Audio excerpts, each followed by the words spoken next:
우리 문학사를 빛내는 산문학 중 저자가 여행하면서 보고 듣고 느낀 것을 전해주는 문학을 기행문학이라고 합니다. 우리나라 기행문 중에는 최초의 국내 유람기행문으로 알려진 동행기라는 작품이 있습니다. 동행기는 고려 말기에 살던 저자 임춘이 영남지방에서 강원도 동해안 지역으로 북행하며 감상하고 경험한 것을 기록한 글입니다.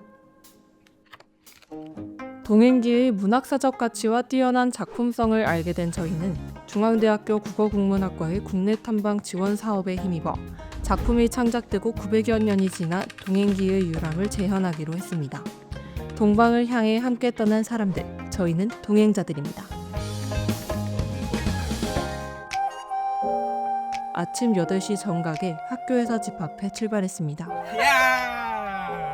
강원도 가자! 노벨문학상 수상자 한강 작가님이십니다.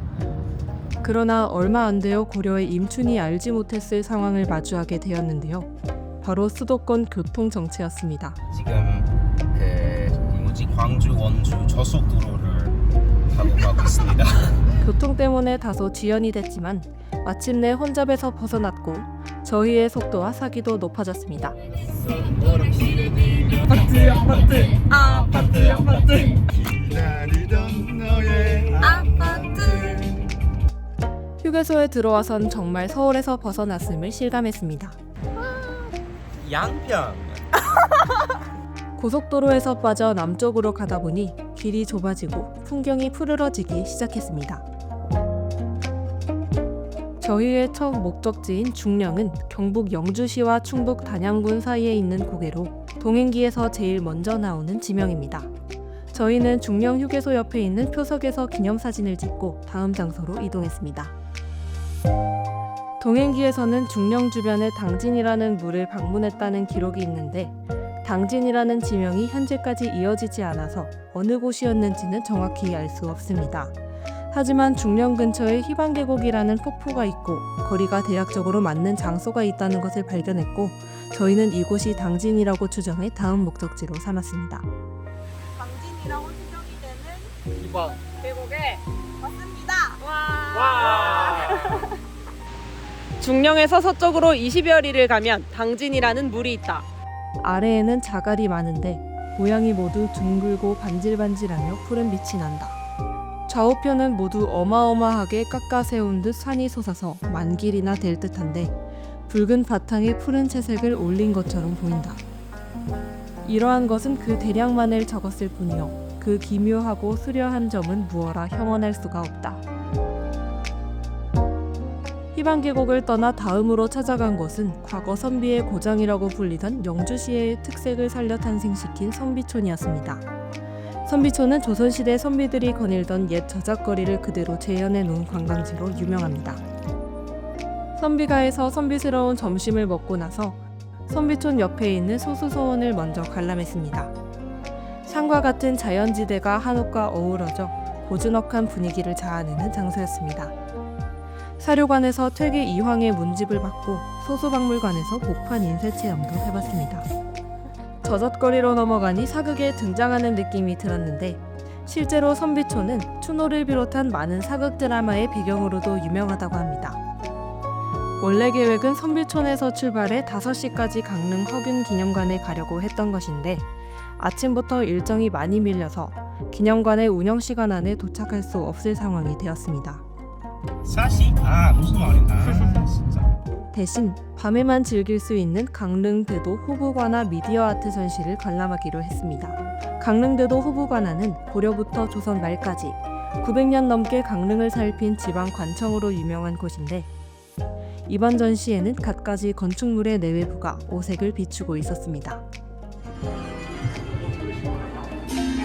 만질 때 소리내는 식물들의 전시가 특히 인상 깊었습니다. 마지막으로 어떤 강릉 방문에서도 빼놓을 수 없는 회를 먹으며 맛있어요. 알찬 하루를 마쳤습니다.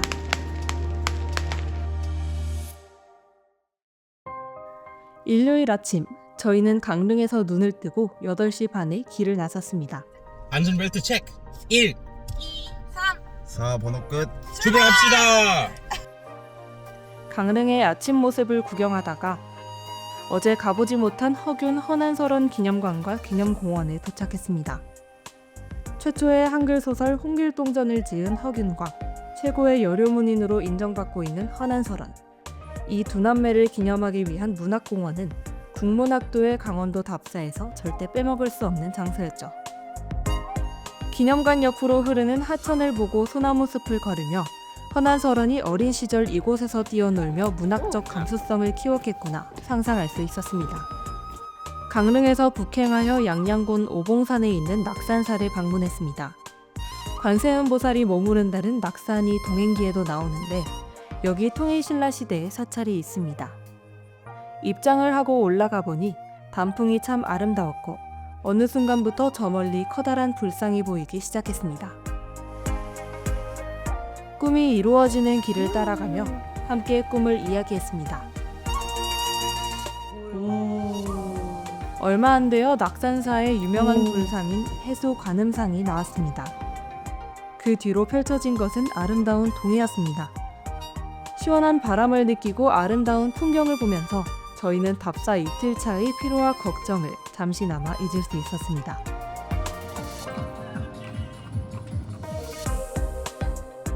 이제 동행기에서 나온 경로를 다 따라왔지만 국문학도로서의 탐방에는 아직 갈 길이 남았습니다. 다음 목적지는 인제군에 있는 만해마을이었습니다.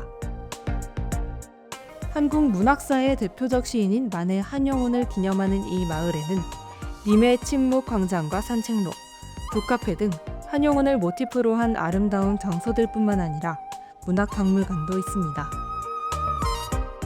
방문록을 남기고 들어가 보니 만해의 인생과 성과에 대해 알려주는 전시를 관람할 수 있었습니다.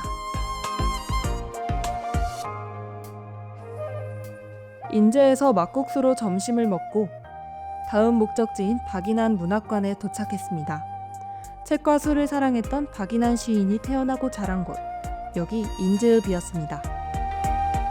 이번 문학관은 박인한이 토론을 즐긴 술집이나 다방, 직접 운영했던 서점 등의 공간을 재현하여 체험할 수 있었습니다. 덕분에 문학인이 느낀 애환과 혼을 더 잘 느껴볼 수 있었죠. 이게 인생이 이게 이래도 되는 거냐고. 바람이 불고 비가 올 때도 나는 저 유리창과 마지막 목적지로 떠나면서 아쉬운 마음에 풍경을 눈에 더 많이 담으려 했습니다. 보인다. 이것 때문에 차선까지 바꾼 거 알지? 춘천시에 도착해 국립춘천박물관을 방문했습니다. 로비에 들어가자마자 어마어마한 미디어 아트가 보였습니다. 선사시대 전시실에서는 구석기 시대부터 강원 지역의 역사를 바라볼 수 있었습니다. 마지막이에요. 곧 집에 가요. 춘천 박물관. 화이팅! 고대실에는 삼국시대와 통일신라의 유물이 전시되고 있었고 근대실에서는 저희의 탐방과 비슷한 조선 선비들의 유람 문화에 대해 알아볼 수 있었습니다. 마침 삼성 이건희 회장의 기증품 특전이 진행되고 있었는데요.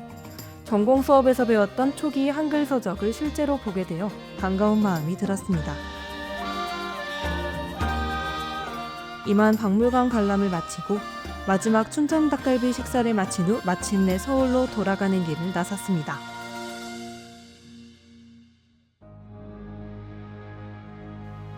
간성에서부터 북쪽은 가보지 못하였다. 세상에서 모든 것을 보지 못하였다. 그러므로 지금 강동에서 구경한 것은 정말 극히 일부분에 불과하다.